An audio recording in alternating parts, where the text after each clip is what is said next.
One of the most important things you can do in your preaching to ensure that you're a dynamic communicator, a dynamic speaker, is to vary your intensity. You want a balance between intensity and relief. This is going to make you a better speaker, and it's also going to make your communication more powerful when it's done purposefully. In this podcast episode, we're going to talk about how to balance intensity and relief, what that even looks like, and how you can get this skill, acquire this skill, and it can improve your speaking. If you're new here, this is the Preaching Donkey podcast. My name is Lane. I am your humble host. I'm so thrilled and humbled that you would stop by to hang out with me today. Cannot wait to get into today's topic. But before we get started, I want to put something in your hands for free as a way to say thank you for stopping by today. If you go to preachingdonkey.com/21days, you can pick up my free 21-day guide to creating killer sermons. This is a 3-week, 3-step process that will walk you through how to create and deliver a compelling, life-changing message. So whether you've been preaching for a long time and you're looking for some fresh and new ideas, or you're just starting out in your preaching ministry and you're trying to find any resource you can, there's something in here for you. Go to preachingdonkey.com/21days. You can pick it up there totally for free. So this is an article that originally appeared on my site, Preaching Donkey, Why Great Preachers Have a Balance of Intensity and Relief.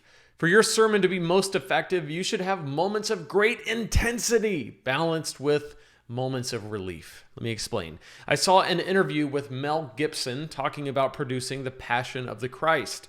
This was a movie that came out, I think, in 2002. It's been almost 20 years ago, a movie about the crucifixion of Jesus. I'm sure you've heard of it. He said the scenes of Jesus' crucifixion were so intense that he knew he had to, quote, hold the viewer's hand through the movie. This is why the movie goes from scenes of intensity to scenes of relief. One scene might be Jesus being flogged and beaten, followed by another scene that shows him with his mother back in time building a chair. Gibson could have written the movie where it begins intense, remains intense for the entire film, and then ends with great intensity. The problem with that approach is that viewers can only take so much. There has to be a balance of intensity and relief. And this is why, if you go back and watch that movie, even though there's parts of it that are incredibly difficult to watch, so painful to watch, there are other parts of it that are woven throughout that add some humanity to the film, that add to kind of the character of the story and all that.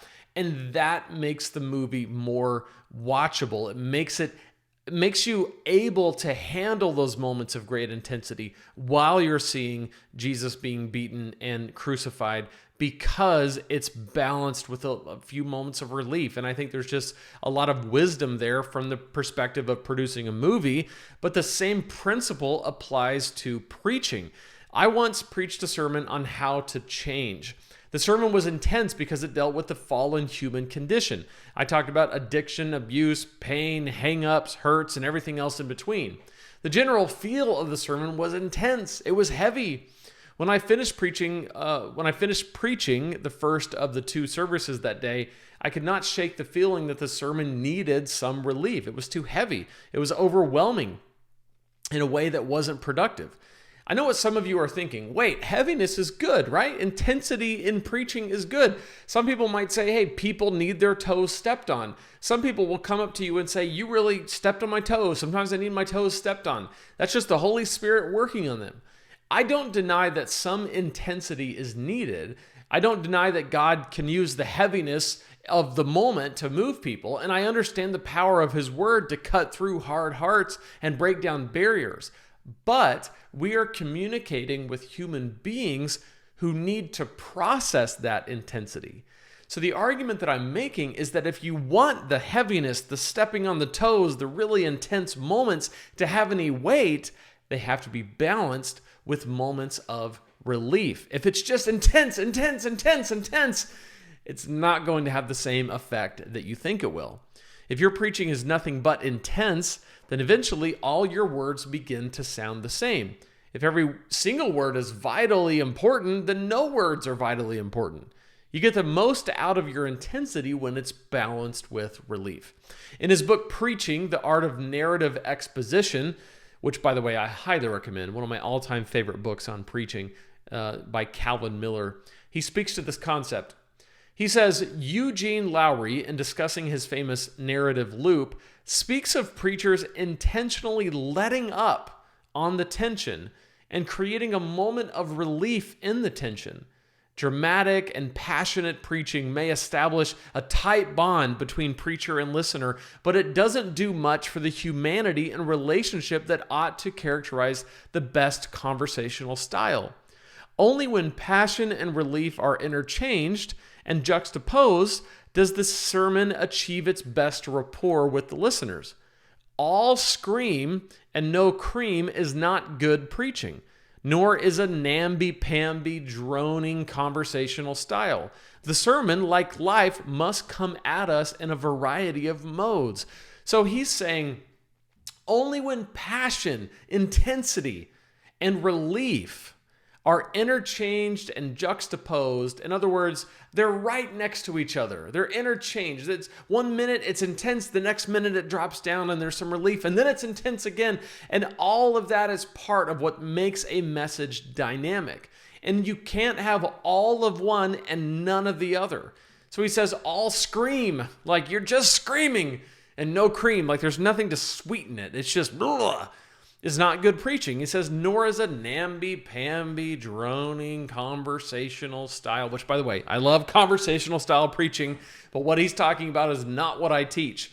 Droning, namby-pamby has never been a part of my conversational style. But what he's saying is that if there is no passion, no intensity behind what you're saying, the sermon is going to fall flat. It has to come at us in a variety of modes. Like most things, balance is the key. Raise your voice when you preach is fine. Raising your voice when you preach is fine, but not fine all the time. If a preacher yells every word, eventually there's diminishing returns. Just like if I were to write in all caps, it's exhausting to read because I'm yelling at you, right? Do you know that person who in their emails, every word is capitalized? In every time they write a text, it's all capitalized. I know older people do this. It comes across like you're just being yelled at. And if every word is capitalized, which word is supposed to be emphasized? I don't know, because they're all capitalized. Eventually, you decide that because every word must be important, then effectively no words are important. So what we learn from this is we want to raise our voice and then lower your voice. Increase the pace, slow the pace, pause dramatically, and also keep talking. Use humor, right? And be intense. Just be sure to vary your approach. In my book, Preaching Killer Sermons, I discuss this. There's lots of ways that you can connect with the mind, will, and emotions of your listeners to get this kind of balance. I discuss that in that book. Effective preaching takes into account the complexity of human emotion. It also takes into account the fact that people come in and out of paying attention to you. This is a massive part of preaching, a massive part of public speaking, that you have to remember what it's like to be in the audience. You have to remember what it's like to be on the receiving end of a sermon. You don't listen to every single word, right? You don't listen to every single word. There's times where you're daydreaming. There's times where you grab your phone and you think of something and you Google it. There's times where you look over and whisper something to the person next to you. So there's times that you come in and out of paying attention. This is normal, natural, the way it is when you're watching somebody speak. So if people come in and out of paying attention to you, you use moments of intensity and moments of relief to bring them back into paying attention. So save your moments of intensity for when you really need to drive a point home, because that's when those people who may not have been listening to you when you were more conversational in your tone, now that you've raised your voice, they might listen. And the same thing is true when you give people relief. They'll respond better because they've had some relief. So when you give people relief and you get more intense, they go, oh, this must be important. He's getting intense. And then when you bring it back down, a lot of times if you're trying to get people who are not paying attention to pay attention, reducing the intensity taking a moment to pause. There's nothing like silence in a room to get everybody to go, what's going on? Like everybody's looking at their phone and all of a sudden there's a pause and it's like, wait, what happened? Right? What did I miss? So sometimes it's not about getting more intense to get their attention. It's about lowering your voice, having more of a pause. These are all things that you can use to be dynamic in your speaking. Great preachers have a balance of intensity and relief. So in your next sermon, as you're preparing, look at where in here does it make sense for me to increase the intensity, and plan on that. This is why rehearsing is so important, because you don't want this to come across contrived and rehearsed. That's not what I'm saying. But what I'm saying is you want to know when you are preparing, where are the moments where it makes sense to bring up the intensity, to really kind of trigger the emotions of the people.